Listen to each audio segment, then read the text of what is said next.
অন্যরকম ঈদের মুখোমুখি মুসলিম বিশ্ব, ঈদগাহের পরিবর্তে মসজিদে নামাজ আদায়ের পরামর্শ ইসলামী চিন্তাবিদদের। মৃত্যু ঝুঁকি নিয়েই বাড়ির পথে লাখো মানুষ, দুর্যোগেও শপিং মলগুলোতে ঈদের আমেজ, করোনা সংক্রমণ বৃদ্ধির আশঙ্কা। নমুনা টেস্ট নিয়ে যাচ্ছে তাই কাণ্ড, আক্রান্ত চিকিৎসক বাড়তে থাকায় বাড়ছে দুশ্চিন্তা। আমপানের ক্ষতি পুষিয়ে নিতে কৃষি ঋণ ও ক্ষুদ্র ঋণ চালুর পরামর্শ বিশেষজ্ঞদের, আবারও বাঁচালো সুন্দরবন। করোনা দুর্যোগে দেশে দরিদ্র মানুষের সংখ্যা বেড়ে দ্বিগুণ, আসছে বাজেটে বাড়ছে সামাজিক সুরক্ষার আওতা। পাকিস্তানের করাচির আবাসিক এলাকায় ৯৮ যাত্রী ও ক্রু নিয়ে বিমান বিধ্বস্ত, সবাই নিহত।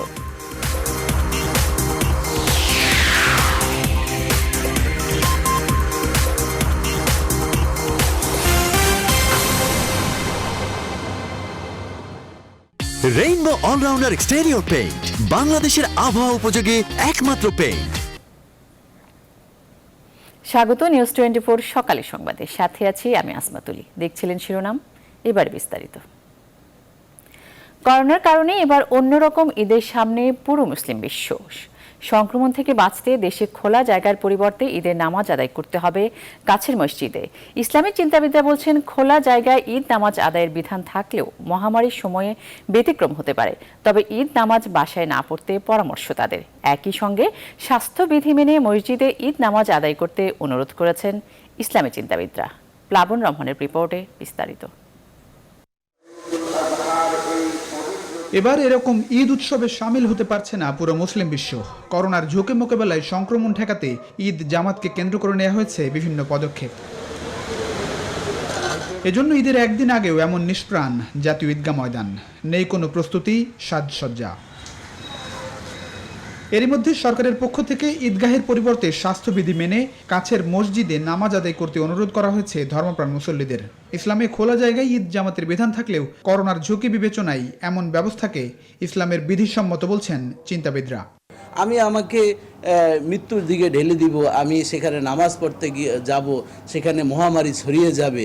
এজন্য লা ইউকাল্লিফুল্লাহু নাফসান ইল্লা উসআহা, আল্লাহ সুবহানাহু ওয়া তাআলা কোনো বিষয় মানুষের উপর চাপিয়ে দেন নাই। এই মহামারীকালীন সময়ে মসজিদ উন্মুক্ত রয়েছে, আমরা মসজিদে নামাজ পড়ি। আনন্দ উল্লাসের মাঝে গা ভাসিয়ে দিয়ে আমরা যদি স্বাস্থ্যবিধি লঙ্ঘন করে ফেলি, সেক্ষেত্রে আমরা দেশীয় আইনেও যেমনিভাবে অপরাধী সাব্যস্ত হব, শরীয়তের আইনেও আমরা অপরাধী সাব্যস্ত হব। কারণ আমার কোনো কারণে যদি অন্য কোনো মানুষ, অন্য কোনো ভাই বিপদগ্রস্ত হয়, এজন্য আমাকেই উত্তর দিতে হবে। সরকারের নির্দেশনা অনুযায়ী নিকটস্থ মসজিদে ঈদের নামাজ আদায় করতে হবে। প্রয়োজনে হতে পারে একাধিক জামাত। জামাতের আগে মসজিদ জীবাণুনাশক দিয়ে পরিষ্কার করতে হবে। অবশ্যই মাস্ক পরে নিজ নিজ জায়নামাজ নিয়ে আসবেন মুসল্লিরা। মসজিদের দরজায় এবং অজুর স্থানে অবশ্যই সাবান বা হ্যান্ড স্যানিটাইজার থাকতে হবে। দূরত্ব বজায় রেখে দাঁড়াতে হবে কাতারে। বয়স্ক, শিশু, অসুস্থ ব্যক্তি এবং অসুস্থদের সহায়তায় নিয়োজিতরা ঈদ নামাজে অংশ নিতে পারবেন না। ঈদের নামাজ একে একই বা ২-৩ জন ঘরে এভাবে পড়ার কোনো শরীয়তের বিধান নেই। আমি ঈদের জামাতে যাব, অবশ্যই আমার মাস্ক এবং আমার আরও যে সমস্ত স্বাস্থ্যবিধি সংক্রান্ত যে সমস্ত বিষয়গুলো আছে, সেগুলো আমি মেনেই এই কোলাকুলি ছেড়ে দিলেই যে আমার ঈদ উদযাপন হবে না, ঈদের বরকত আমি অর্জন করতে পারবো না, এমনটি ধারণা করার কোনোই সুযোগ নেই। প্রতিবারই শান্তির বার্তা নিয়ে আসে ঈদ, নিয়ে আসে খুশির উপলক্ষ। কিন্তু এবার করোনার থাবায় মলিন ঈদের আবহ। এজন্য করোনার এমন পরিবেশ থেকে মুক্তি পেতে ঈদ নামাজ শেষে আল্লাহর দরবারে মোনাজাত করার আহ্বান জানান ইসলামী চিন্তাবিদরা। প্লাবন রহমান, নিউজ 24, ঢাকা। সৌদি আরবে শুক্রবার পবিত্র শাওয়াল মাসে চাঁদ দেখা যায়নি। ফলে রোববার পবিত্র ঈদ উল ফিতর উদযাপনের ঘোষণা দিয়েছেন দেশটির সুপ্রিম কোর্ট। একই দিন ঈদ পালন করবে মধ্যপ্রাচ্যের বেশ কয়েকটি দেশ। আরবি ক্যালেন্ডার অনুযায়ী রমজানের পরবর্তী মাস শাওয়াল। এক মাসের সিয়াম সাধনার পর শাওয়াল মাসে চাঁদ দেখা গেলে পরদিন ঈদ উল ফিতর উদযাপন করেন মুসলমানরা। করোনা ভাইরাস মহামারীর মধ্যে এবারের ঈদ উদযাপিত হবে ভিন্ন পরিবেশে।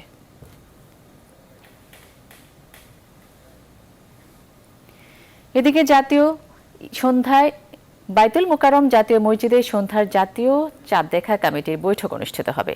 এদিকে করোনা সংক্রমণের কারণে এবার জাতীয় ঈদগাহ ময়দানে ঈদের জামাত অনুষ্ঠিত হচ্ছে না। পবিত্র ঈদ উল ফিতর উপলক্ষে বাইতুল মুকাররম জাতীয় মসজিদে পর্যায়ক্রমে 5টি ঈদের নামাজের জামাত অনুষ্ঠিত হবে। ইসলামিক ফাউন্ডেশন জানিয়েছে, প্রতি বছরের মতো এবারও বাইতুল মুকাররম জাতীয় মসজিদে 5টি ঈদের নামাজের জামাত অনুষ্ঠিত হবে। সামাজিক দূরত্ব ও ব্যক্তিগত সুরক্ষা নিশ্চিত করে ঈদ জামাত আদায়ের নির্দেশ দিয়েছে প্রশাসন। শাওয়াল মাসের চাঁদ দেখার সংবাদ পর্যালোচনা এবং এ বিষয়ে সিদ্ধান্ত নিতে শনিবার সন্ধ্যায় চাঁদ দেখা কমিটির সভা হবে।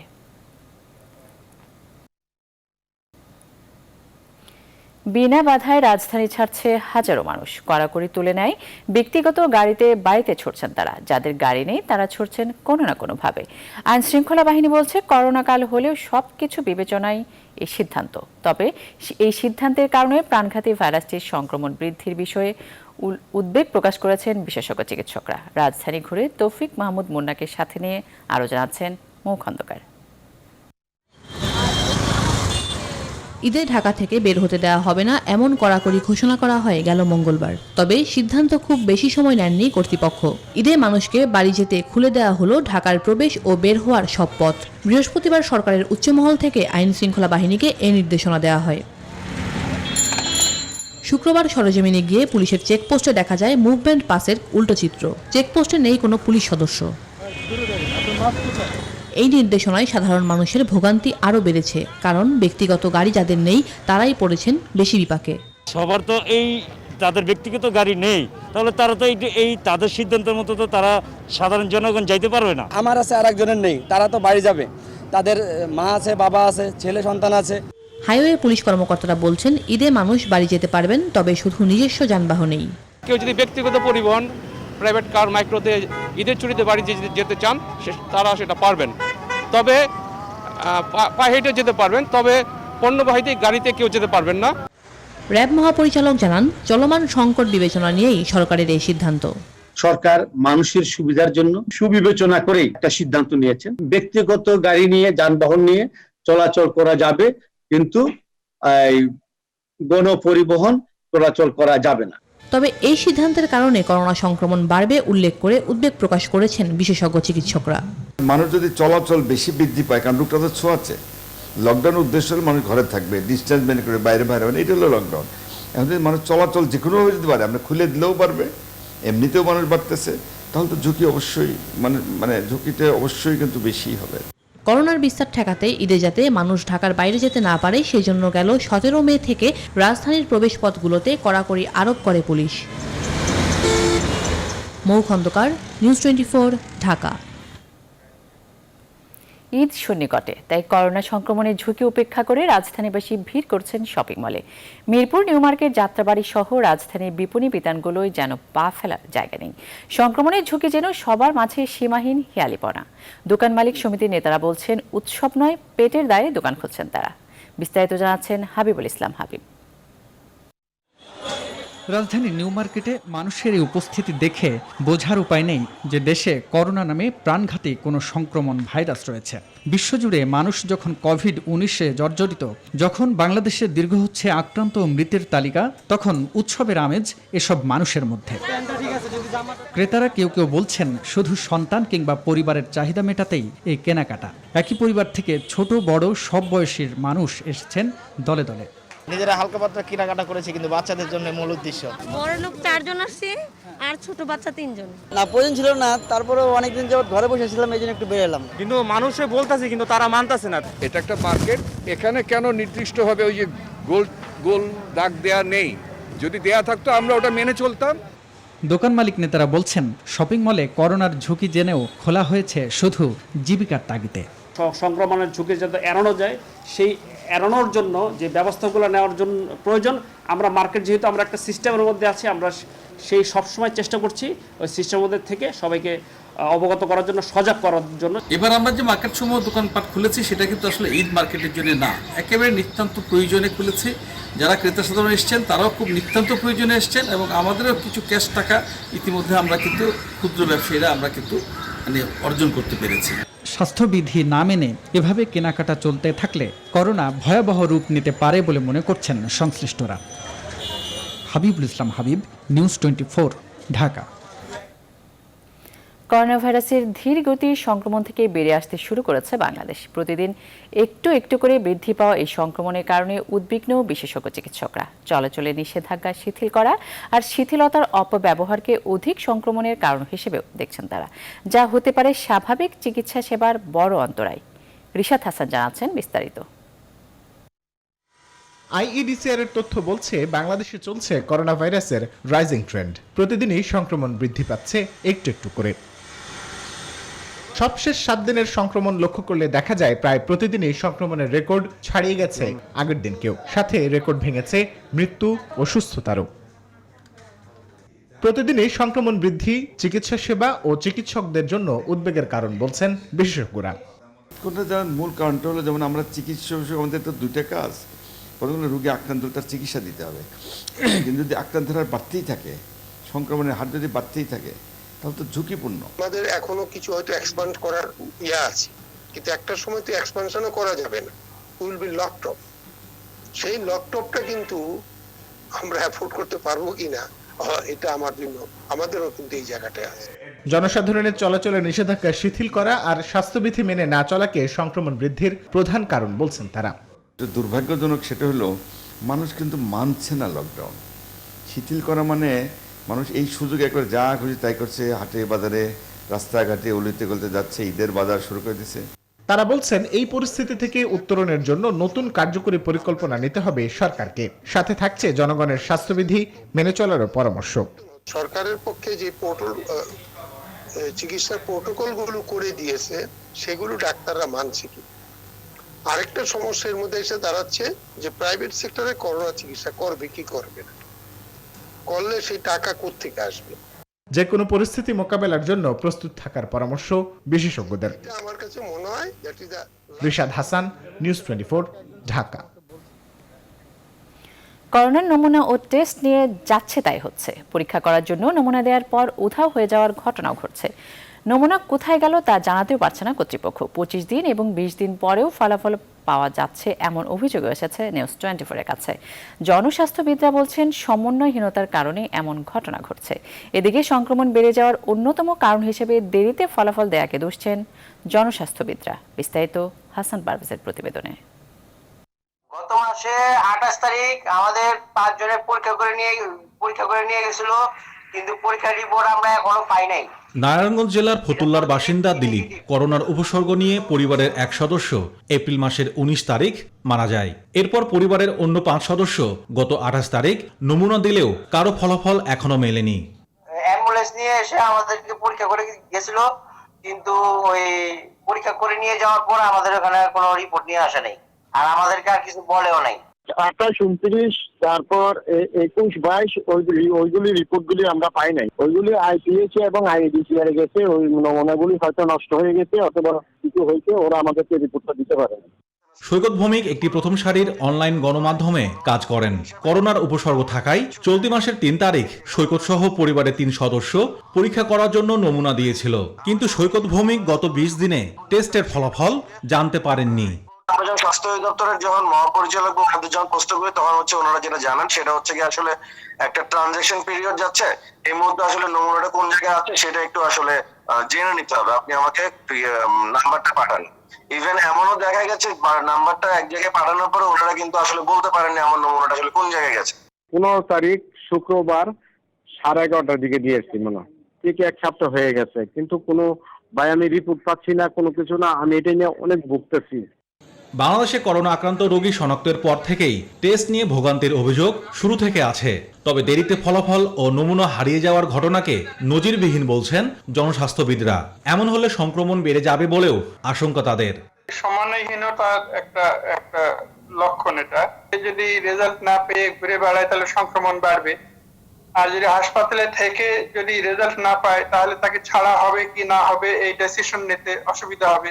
সিচুয়েশনটাই তো নতুন, সবাই নতুন ভাবে কাজ করছে এবং জনবলের সংকট তো আমাদের আছেই, যে ল্যাবে কাজ করে রিপোর্টটা এন্ট্রি, তো এটা যাতে দ্রুত করা যায় আমরা ব্যবস্থা নিচ্ছি। নমুনা পরীক্ষার ফলাফল না পাওয়া ও দেরিতে আসায় বেসরকারি হাসপাতালে চিকিৎসা নিতে বাধা পাচ্ছেন ভুক্তভোগীরা। হাসান পারভেজ, নিউজ 24, ঢাকা। দেশে আজ করোনায় নতুন করে 24 জনের মৃত্যু হয়েছে। এ নিয়ে এখন পর্যন্ত মোট মৃতের সংখ্যা দাঁড়ালো 432 জনে। গত 24 ঘন্টায় 1694 জনের করোনা শনাক্ত হয়। মোট আক্রান্তের সংখ্যা বেড়ে দাঁড়িয়েছে 30,205 জনে। শুক্রবার দুপুরে স্বাস্থ্য অধিদপ্তরের নিয়মিত অনলাইন ব্রিফিংয়ে এসব তথ্য জানানো হয়। তারা আরও জানায়, গত 24 ঘন্টায় সারা দেশের 9,727টি নমুনা পরীক্ষা করা হয়েছে। আর নতুন 588 জন সহ মোট সুস্থ হয়েছেন 6,190 জন। 24 ঘন্টায় মৃত্যুবরণ করেছেন 24 জন, এ পর্যন্ত 432 জন। এলাকা ভিত্তিক ঢাকা ডিভিশনে 13 জন, চট্টগ্রাম ডিভিশনে 9 জন, বরিশালে 1 জন এবং ময়মনসিংহ ডিভিশনে 1 জন। শনাক্ত বিবেচনায় সুস্থতার হার 20.49% এবং মৃত্যুর হার 1.43%। এবারে করোনার বৈশ্বিক পরিস্থিতি। বিশ্বজুড়ে করোনায় আবারও 24 ঘন্টায় প্রাণ গেছে আরও প্রায় 5,200-র বেশি মানুষের। আর একদিনে আবারও সংক্রমিত হয়েছে 1,07,000-এর বেশি মানুষ। সব মিলিয়ে বিশ্বে কোভিড-19-এর মোট মৃত্যুর সংখ্যা ছাড়িয়েছে 3,39,000। আক্রান্তের সংখ্যা প্রায় 53 লাখ। অব্যাহত রয়েছে যুক্তরাষ্ট্রের মৃত্যুর সংখ্যা। একদিনে মারা গেছে প্রায় 1,200-র বেশি মানুষ। এ নিয়ে দেশটিতে প্রায় 97,000 মানুষ মারা গেল। ব্রিটেনে 24 ঘন্টায় 351 জনের মৃত্যু হয়েছে। ব্রাজিলেও বাড়ছে মৃত্যু, যেখানে মৃতের সংখ্যা 21,000 গড়াচ্ছে। গেল 24 ঘন্টায় নতুন করে মৃত্যু হয়েছে আরও 900-র বেশি মানুষ। নতুন হটস্পট হয়ে ওঠা রাশিয়াতে আবারও একদিনে প্রায় 9,000 মানুষ সংক্রমিত হয়েছে। এ নিয়ে দেশটিতে প্রায় 3,26,000 মানুষ আক্রান্ত হলো। আবারও লাফিয়ে বাড়ছে স্পেনে মৃত্যুর সংখ্যা। একদিনে মারা গেছে 600-র বেশি মানুষ। এশিয়ার ভারতে দ্রুত বাড়ছে সংক্রমণ আর মৃত্যু। গেল 24 ঘন্টায় দেশটিতে আক্রান্ত হয়েছে 6,500-এর বেশি মানুষ। তবে এত মানুষের মৃত্যু আর আক্রান্তের সাথে বিশ্বব্যাপী সুস্থ হয়েছেন 21 লাখের বেশি মানুষ।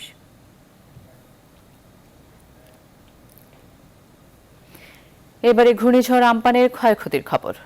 ঘূর্ণিঝড় আম্পানের প্রভাবে খুলনার কয়রা উপজেলার বেড়িবাঁধ ভেঙে লোকালয়ে ঢুকে পড়ছে লোনা পানি। দ্রুত বেড়িবাঁধগুলো সংস্কার করা না হলে স্থায়ী জলাবদ্ধতার সৃষ্টি হতে পারে বলে আশঙ্কা স্থানীয়দের। বিস্তারিত জানাচ্ছেন সহকর্মী শামসুজ্জামান শাহিন। ঘূর্ণিঝড় আম্পানে কয়রার বেড়িবাঁধ ভেঙে বিস্তীর্ণ এলাকা প্লাবিত হয়েছে।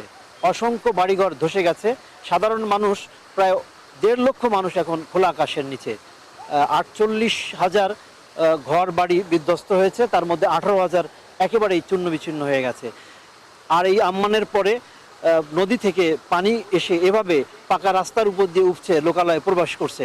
এই যে পানিটা আপনারা দেখছেন, সেই পানিটি হচ্ছে শাকবাড়িয়া নদীর পানি। কি স্রোত নিয়ে এই বাড়ির মধ্যে পানি প্রবেশ করছে, অর্থাৎ এখানকার বসতি, এই বসতিগুলো কাঁচা ঘর এবং আধা কাঁচা ঘর যেগুলো আছে সেগুলো এইভাবে পানির তরে ভেসে যাচ্ছে। ইতিমধ্যে সেনাবাহিনী তাদের কার্যক্রম শুরু করেছে। তারা বেড়িবাঁধ পুনর্নির্মাণের জন্য চেষ্টা চালাচ্ছে।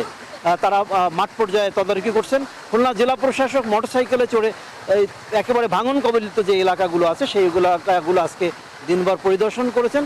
এখানকার সাধারণ মানুষকে ত্রাণ বিতরণ করেছেন। সব মিলিয়ে বাঁধ নির্মাণ এখন সবচাইতে জরুরি এবং যত দ্রুত বাঁধ নির্মাণ সম্ভব হবে তত দ্রুত এই অঞ্চলের মানুষগুলো মুক্তি পাবে জলাবদ্ধতার হাত থেকে।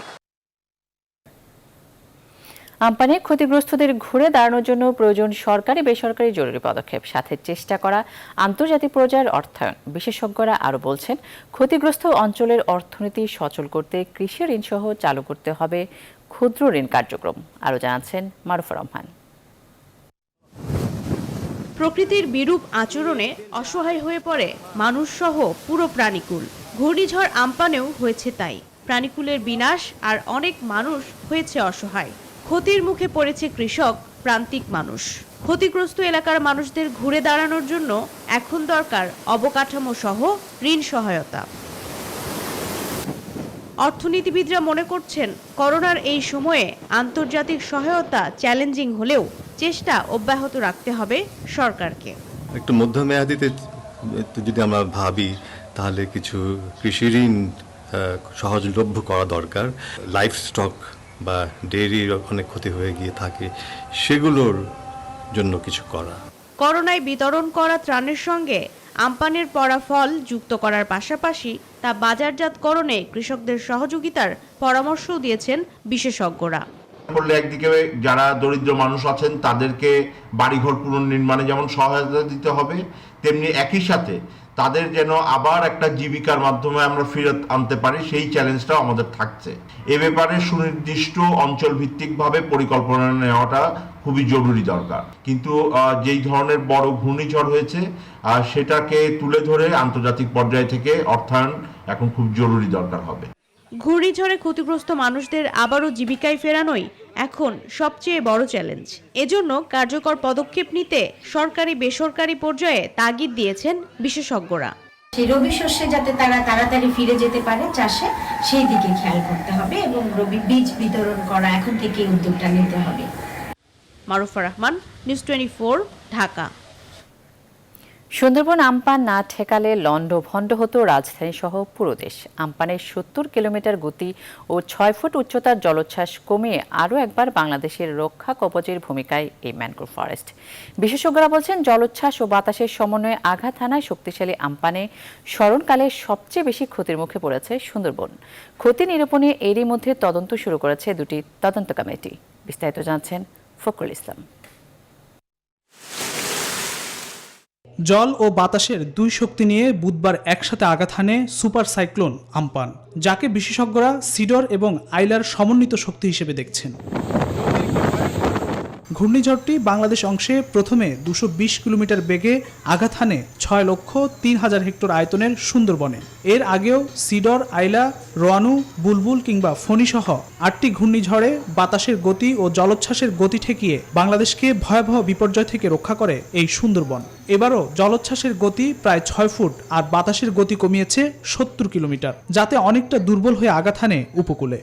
গত 3-4টে বড় বড় সাইক্লোনে আমরা দেখেছি সুন্দরবন তার বুক পেতে দেয় এবং অনেকটা এনার্জি ধাক্কা দিয়ে কমিয়ে এনে মানুষ বাঁচায়, বাংলাদেশ বাঁচায়, সুন্দরবন তার নিজের সব গাছপালার উপর দিয়ে এটা যায়। এই আমপানটা ছিল সিডার এবং আয়লার একটা কম্বিনেশন। ক্ষতিগ্রস্ত থাকে সুন্দরবনকে বাঁচাতে হবে, সুন্দরবনকে বাঁচানো আমাদের নিজেদেরকে বাঁচানো। বনটিতে জলোচ্ছ্বাসে ভেসেছে জীব বৈচিত্র্য, ধ্বংস হয়েছে কেওড়া সহ বিভিন্ন গাছপালা। বিপরীতে আমপানের তছনছ থেকে বাঁচিয়েছে পুরো দেশকে। এই সুন্দরবন সিডরে $485 মিলিয়ন বেশি সম্পদ বাঁচিয়েছে। যখন ভয়ঙ্কর রূপ নিয়ে উপকূলে আশ্রে পড়ে তখন এর খানিকটা গতিবেগ কমে যায়, তখন এটা সুন্দরবন প্রথমে সুন্দরবন এই আঘাতটা সহ্য করতে হয় সুন্দরবনকেই, কারণ সুন্দরবন আমাদের এই সমুদ্রের তটরেখায় সুন্দরবন আমাদেরকে সর্বপ্রথম রক্ষা করে। সে কারণেই সুন্দরবনের পরে যে আঘাতটা আসে, সে আঘাতের পরে এই বাতাসের যে গতিবেগ বা ঘূর্ণিঝড়ের যে প্রকটতা থাকে, তীব্রতা থাকে, সেটা বেশ খানিকটা হ্রাস পায়। তাই জীববৈচিত্র্য দিবসে বিশেষজ্ঞদের দাবি, উপকূলে বনায়ন করে সুন্দরবন রক্ষায় বন্ধ করতে হবে মানুষের হস্তক্ষেপ। ফখরুল ইসলাম, নিউজ 24, ঢাকা। সময় হলো একটি বিরতির, সঙ্গেই থাকুন।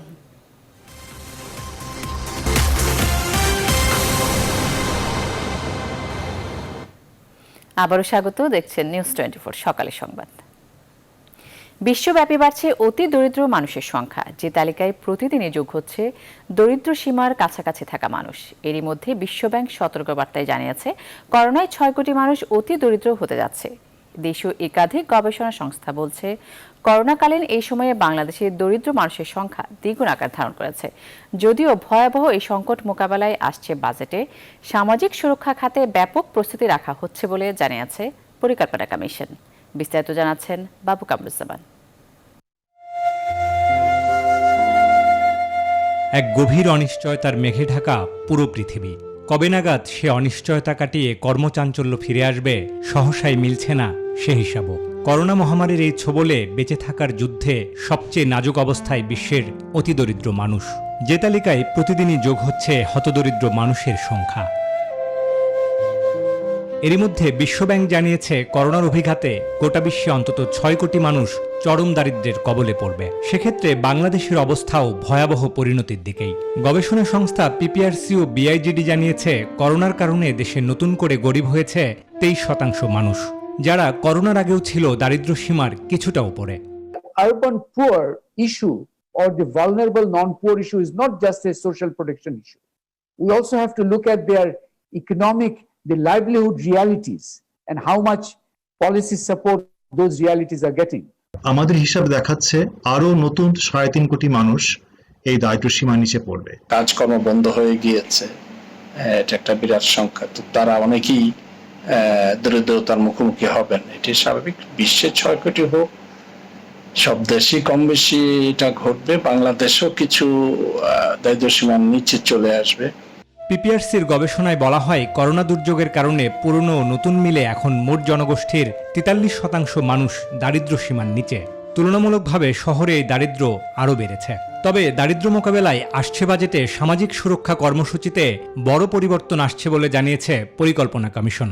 আমাদের খাদ্য উৎপাদন ভালো হয়েছে, কৃষি উৎপাদন যথেষ্ট আমাদের অনুকূলে আছে, সেখানেই দারিদ্র ব্যাপক বাড়বে না। যেটুকু বাড়বে সেগুলো মোকাবেলা করার জন্য এখন তাৎক্ষণিক ব্যবস্থা নেওয়া হয়েছে। বাজেটে তার সংস্থান থাকবে এই সামাজিক সুরক্ষা খাতের মাধ্যমে। এই ইকোনমিক ক্রাইসিসের কারণে বড় ধরনের একটা ধাক্কা খেয়েছে এবং আমরা প্রায় 2005 সালের যে অবস্থায় ছিলাম তার থেকেও খারাপ অবস্থায় আমরা ফিরে যাচ্ছি। পিপিআরসির গবেষণা বলছে, গত এপ্রিল মাসে গরিব মানুষের আয় কমেছে 75%। এমনকি গরিব নয় এমন মানুষের আয়ও কমেছে 65%। বাবু কামরুজ্জামান, নিউজ 24, ঢাকা। দেশের বৃহত্তম শিল্পগোষ্ঠী বসুন্ধরা গ্রুপের চেয়ারম্যান আহমেদ আকবর সুবহানের পক্ষ থেকে দুস্থ ও অসহায় 10,500 পরিবারের মধ্যে ঈদ উপহার সামগ্রী বিতরণ করা হয়েছে। রাজধানী ঢাকা সহ পার্শ্ববর্তী মানিকগঞ্জ এবং নারায়ণগঞ্জের রূপগঞ্জে এসব উপহার সামগ্রী বিতরণ করা হয়। আরও জানাচ্ছেন নাজিয়া কণা। করোনা দুর্যোগে সবচেয়ে বেশি অসহায় হয়ে পড়েছে দুস্থ ও খেটে খাওয়া মানুষ। আর এই দুঃসময়ে গত এপ্রিল থেকেই দেশের দুস্থ ও অসহায় মানুষের মাঝে ত্রাণ বিতরণ শুরু করে দেশের শীর্ষস্থানীয় শিল্পগোষ্ঠী বসুন্ধরা গ্রুপ। বসুন্ধরা গ্রুপের চেয়ারম্যান আহমদ আকবর সোবহানের পক্ষ থেকে পণ্য বিতরণ করেন ওয়ার্ড কাউন্সিলররা। শুক্রবার রাজধানীর 7টি ওয়ার্ডে দুস্থ পরিবারের জন্য ঈদ উপহার হিসেবে বিতরণ করা হয় নিত্য প্রয়োজনীয় পণ্য। পোলাও চাল আছে, তেল আছে, সেমাই আছে, এখানে চিকেন আছে, হ্যাঁ, তো আটা আছে। এই সকল জিনিস আমরা কিন্তু তাদের ঈদ উপলক্ষে যারা দুস্থ মানুষ তাদের জন্য আমরা এই লাঞ্চ দিচ্ছি আর কি। করোনা দুর্যোগ শুরু হওয়া থেকে এ পর্যন্ত 60,000 পরিবারকে খাদ্যপণ্য বিতরণ করেছে বসুন্ধরা। বসুন্ধরা গ্রুপ আমাদের আশেপাশে যত ওয়ার্ড আছে সব ওয়ার্ডে ত্রাণ দিয়ে থেকে বিপুল পরিমাণ ত্রাণ দিতে সেই পর্যন্ত মার্শাল্লাহ আমরা এলাকাবাসী বসুন্ধরা ত্রাণ নিয়ে সন্তুষ্ট। ঈদ উপহার হিসাবে গরিবকে দেওয়ার জন্য আমাকে আবার 500 প্যাকেট দিয়েছেন। আমরা প্রত্যেকটা লিস্ট করে প্রত্যেকটা বাড়িতে বাড়িতে আমরা পৌঁছে দিই। ঢাকার পাশাপাশি মানিকগঞ্জে অসহায় ও দুস্থদের মাঝে এসব খাদ্যপণ্য বিতরণ করা হয়। বসুন্ধরা গ্রুপের মাননীয় চেয়ারম্যান জনাব আহমেদ আকবর সোবহানের পক্ষে মাগুরা গ্রুপের ভাইস চেয়ারম্যান জনাবা দিলারা বেগম সকাল 11টায় মানিকগঞ্জ জেলার বান্দুটিয়া আফতাবউদ্দিন মেমোরিয়াল উচ্চ বিদ্যালয় প্রাঙ্গণে কয়েক হাজার দুস্থ মানুষের মাঝে ঈদ উপলক্ষে উপহার সামগ্রী তুলে দেন। এ সময় বিদ্যালয়ের শিক্ষার্থীরা এই সহায়তা গ্রহণ করেন। এছাড়া ঈদ উপলক্ষে নারায়ণগঞ্জের রূপগঞ্জ এলাকায়ও ত্রাণ সামগ্রী বিতরণ করা হয় বসুন্ধরা গ্রুপের পক্ষ থেকে। বসুন্ধরা গ্রুপের সহযোগিতায় সর্বোপরি রূপগঞ্জের মানুষকে প্রতিটা ঘরে ঘরে বলেছিলাম যে 50,000 পরিবারকে আমরা খাদ্য সামগ্রী বিতরণ করব ইনশাআল্লাহ। তো সেই উপলক্ষে আমরা আজও অব্যাহত রেখেছি। ঈদ সামনে, একদিন পর ঈদ। অসহায় ও দুস্থদের মাঝে ত্রাণ সামগ্রী বিতরণের পাশাপাশি দেশে বৃহত্তর কোভিড হাসপাতালও স্থাপন করেছে বসুন্ধরা গ্রুপ। নাজিয়া কণা, নিউজ 24, ঢাকা। খাদ্য অভাবে মারা যাচ্ছে ব্রিটিশ ঐতিহ্যবাহী টমটম গাড়ির ঘোড়া। কয়েকদিনের ব্যবধানে মারা গেছে যাত্রী বহনকারী 2টি ঘোড়া। অঘোষিত লকডাউনে অলস সময় আর অনাহারে দিন কাটছে কোচওয়ানদের। খাদ্য সংকটে থাকা এসব প্রাণীদের টিকিয়ে রাখতে সাহায্যের দাবি কোচওয়ানদের। বিস্তারিত আলী তালিবদারের প্রতিবেদনে। রাজার শাসন ও রাজপুত্ররা না থাকলেও ব্যস্ত নগরী ঢাকার রাজপথে শত বছরের ঐতিহ্য ধরে রেখেছে পুরান ঢাকার কোচওয়ানরা। ব্রিটিশ আমলের বিশেষ গাড়িটি আজ ব্যবহৃত হচ্ছে ভাড়ায়, যাত্রী আনা নেয়ার কাজেও। 18 শতকের ঠিকা গাড়ি আজ যার পরিচিতি টমটম গাড়ি। গুলিস্তান থেকে সদরঘাট যাত্রী বহন, বিবাহ অনুষ্ঠান, বেসরকারি বা রাষ্ট্রীয় প্রতিষ্ঠানের নানান কাজে ব্যবহৃত এই টমটমের নাজুক অবস্থা।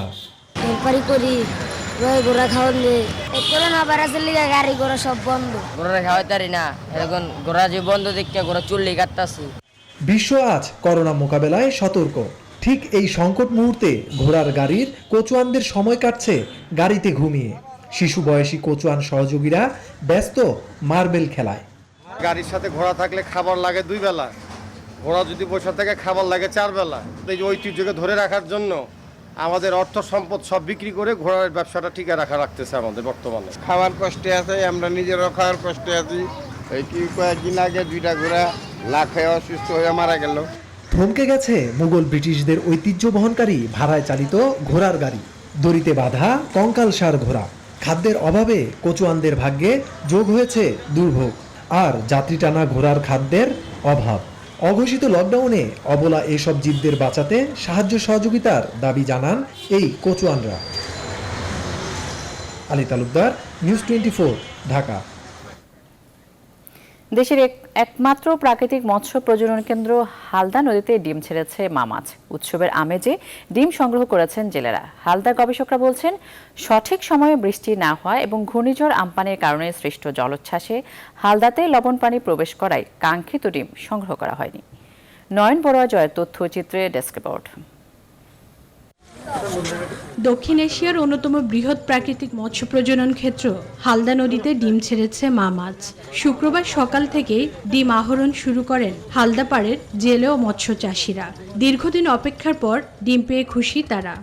আগে তো একারে মনে করেন 4 কেজি 5 কেজি এক খবর ধরতাম, এখন তো মনে করেন 2 কেজি, আধা কেজি, এক খাওয়া।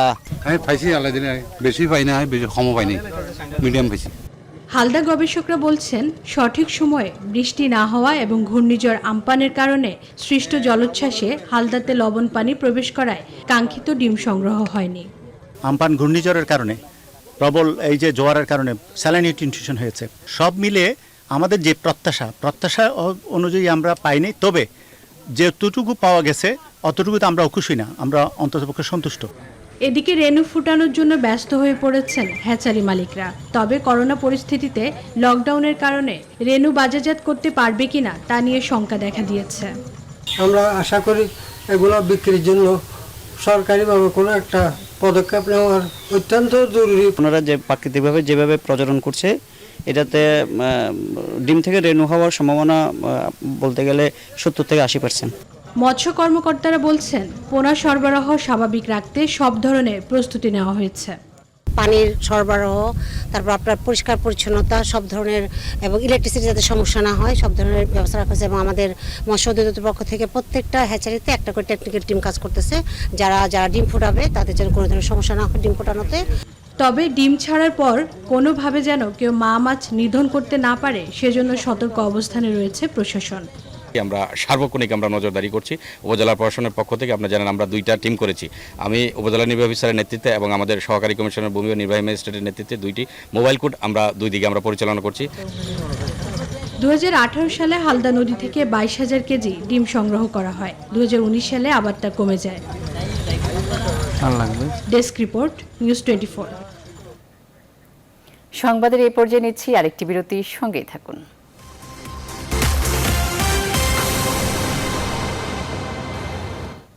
আবারও স্বাগত নিউজ 24 সকালে সংবাদে। এবার ফার্স্ট সিকিউরিটি ইসলামী ব্যাংক অর্থ বাণিজ্যের সংবাদ।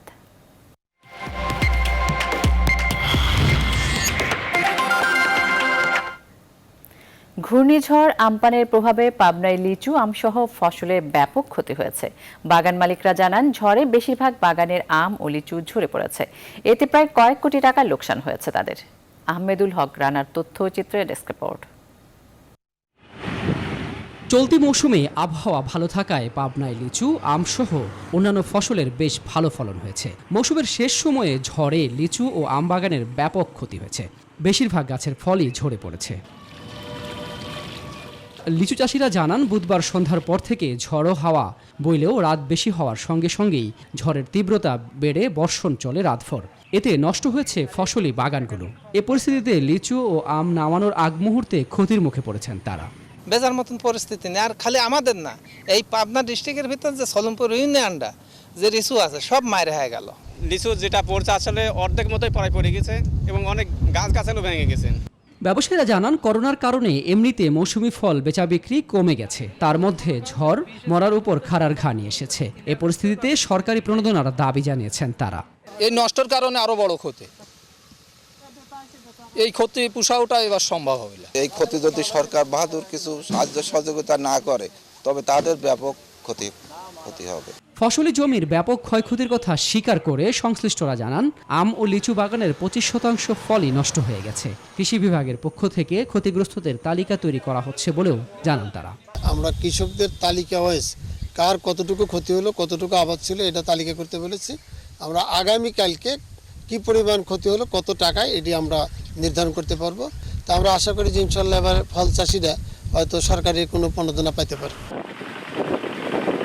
ঝড়ে চলতি মৌসুমের আউশ ধান, তিল সহ বিভিন্ন ফসলের জমি পানিতে তলিয়ে গেছে।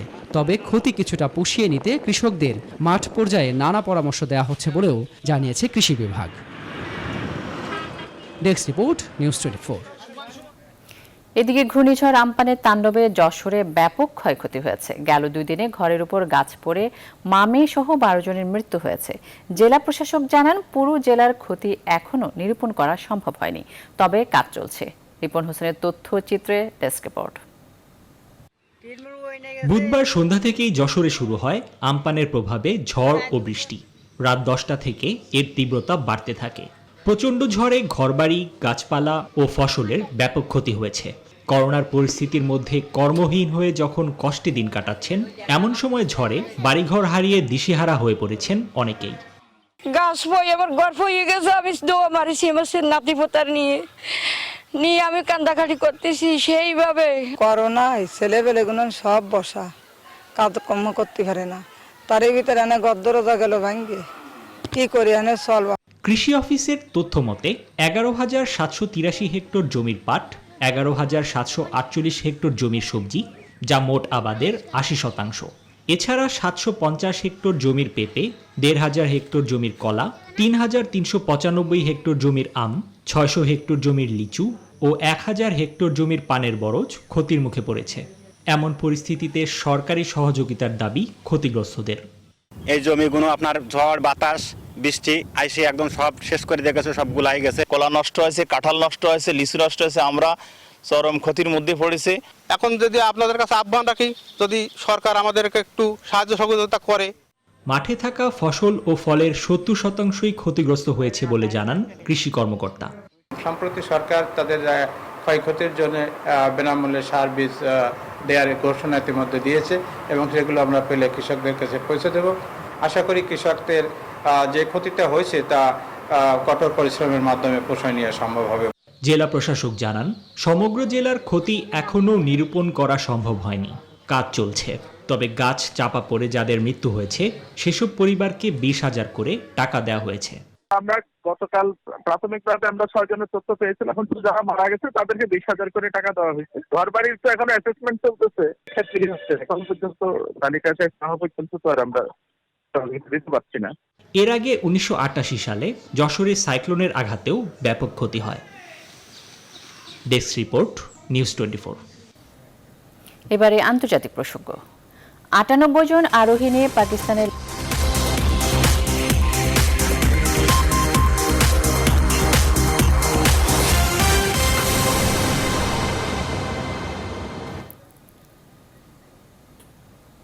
এবারে আন্তর্জাতিক প্রসঙ্গ। 98 জন আরোহী নিয়ে পাকিস্তানের লাহোরে একটি বিমান বিধ্বস্ত হয়েছে। লাহোর থেকে উড়ে আসা পাকিস্তান ইন্টারন্যাশনাল এয়ারলাইন্সের A32 যাত্রীবাহী বিমানটি জিন্না আন্তর্জাতিক বিমানবন্দরে অবতরণের কথা ছিল। এই ঘটনায় বিমানের সব যাত্রী নিহত হয়েছে বলে জানিয়েছেন করাচির মেয়র ওয়াসিম আক্তার। তবে অন্য কর্মকর্তারা জানিয়েছেন 3 জন জীবিত আছেন। এই বিমান বিধ্বস্তে মডেল কলোনির 6টি ভবন ক্ষতিগ্রস্ত হয়েছে। নাহিদ জিয়ারের ডেস্ক রিপোর্ট। পাকিস্তানের ইন্টারন্যাশনাল এয়ারলাইন্স PIA এর একটি উড়োজাহাজ 98 জন আরোহী নিয়ে বিধ্বস্ত হয়েছে। শুক্রবার লাহোর থেকে ছেড়ে আসা এয়ারবাস A320 করাচির জিন্না ইন্টারন্যাশনাল এয়ারপোর্টে নামার সময় কাছের একটি আবাসিক এলাকায় বিধ্বস্ত হয়। বিধ্বস্তের পর মডেল কলোনি থেকে ব্যাপক ধোঁয়া উঠতে দেখা গেছে। এয়ারলাইন্সের পক্ষ থেকে জানানো হয়, ফ্লাইট 8303 এর 91 জন যাত্রী ও 7 জন ক্রু ছিলেন। বিমান চলাচল কর্তৃপক্ষের এক ঊর্ধ্বতন কর্মকর্তা জানান, উড়োজাহাজটি অবতরণের ঠিক আগে যান্ত্রিক ত্রুটির কারণে চাকা খুলতে পারছিল না। বিমানটি বিধ্বস্তের আগে 2 বার অবতরণের চেষ্টা করেছে। এমনকি পাইলট ট্রাফিক কন্ট্রোল রুমে যান্ত্রিক ত্রুটির কথাও জানিয়েছিল। বিমান বিধ্বস্তের কারণে বেশ কটি ঘরবাড়িও ক্ষতিগ্রস্ত হয়েছে। সেখানকার বাসিন্দাদের মধ্যে অনেকেই হতাহত হয়েছে। এরই মধ্যে আহতদের নিকটস্থ হাসপাতালে নিয়ে যাওয়া হয়েছে। দুর্ঘটনার পরপরই সেনাবাহিনীর উদ্ধারকর্মীরা সেখানে পৌঁছে কাজ শুরু করেছে বলে পাকিস্তান ISPR এর তরফ থেকে জানানো হয়েছে। নাহিদ সিহান, নিউজ 24। নিচ্ছি আরও একটি বিরতি, সঙ্গেই থাকুন।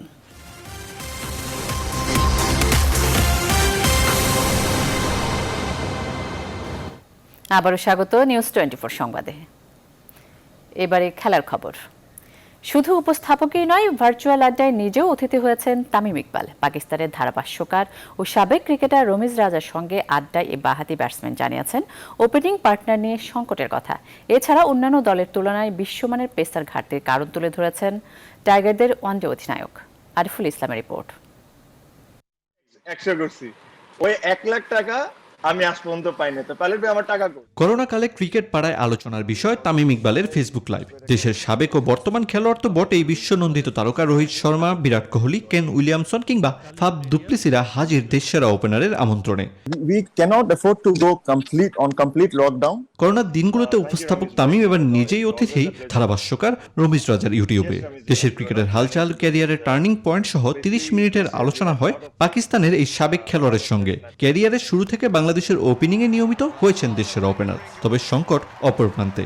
ইমরুল কায়েস, সৌম্য সরকার, লিটন দাস ওপেনিং পার্টনারের মুখ বদল হরহামেশা। I had the most opening partner ever in cricket history, I reckon. I have 19 of them. If I had a partner for 5 years, 6 years in all three formats, it makes lives very easy. But unfortunately, with my career, I never had that. There were few like Imrul Kai, Somo Sarkar, but it was always off and on. So I had few games with them. So I never had a settled opening partner. সংখ্যার বিচারে কমতি নেই, তবে অন্যান্য দলের সঙ্গে তুলনায় অপূর্ণতা বাংলাদেশের পেস ইউনিটে। দিনকে দিন উন্নতি করলেও ঘরোয়া লিগে কয়েক বছর আগের উইকেট ছিল পেসার তৈরির অন্তরায়, মনে করেন টাইগারদের ওয়ানডে অধিনায়ক। If you go back to our domestic matches, you'll see, not now, but even 2-3 years back, you'll see 2 spinners are opening the bowling. Probably 1 or 2 fast bowlers are playing in the 11, but they don't complete the 10 over quota. So that we used to do.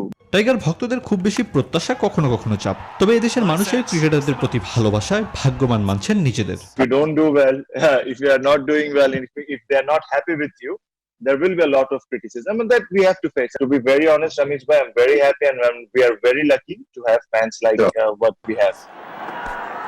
প্রিয় প্রতিপক্ষ Bharat Pakistan virtual আড্ডায় জানিয়েছেন Tamim Iqbal. Ariful Islam, news 24। সংবাদ শেষ করার আগে শিরোনামগুলো আরও একবার।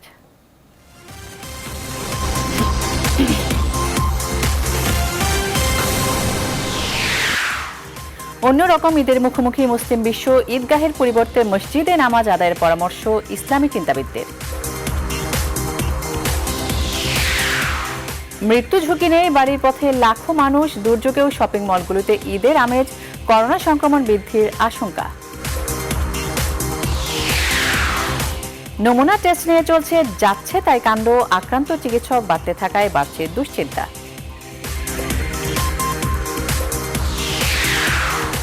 আমপানের ক্ষতি পুষিয়ে দিতে কৃষিঋণ ও ক্ষুদ্রঋণ চালুর পরামর্শ বিশেষজ্ঞদের, আবারও বাঁচালো সুন্দরবন। করোনা দুর্যোগে দেশে দরিদ্র মানুষের সংখ্যা বেড়ে দ্বিগুণ, আসছে বাজেটে বাড়ছে সামাজিক সুরক্ষার আওতা। পাকিস্তানের করাচির আবাসিক এলাকায় 98 যাত্রী ও ক্রু নিয়ে বিমান বিধ্বস্ত, সবাই নিহত।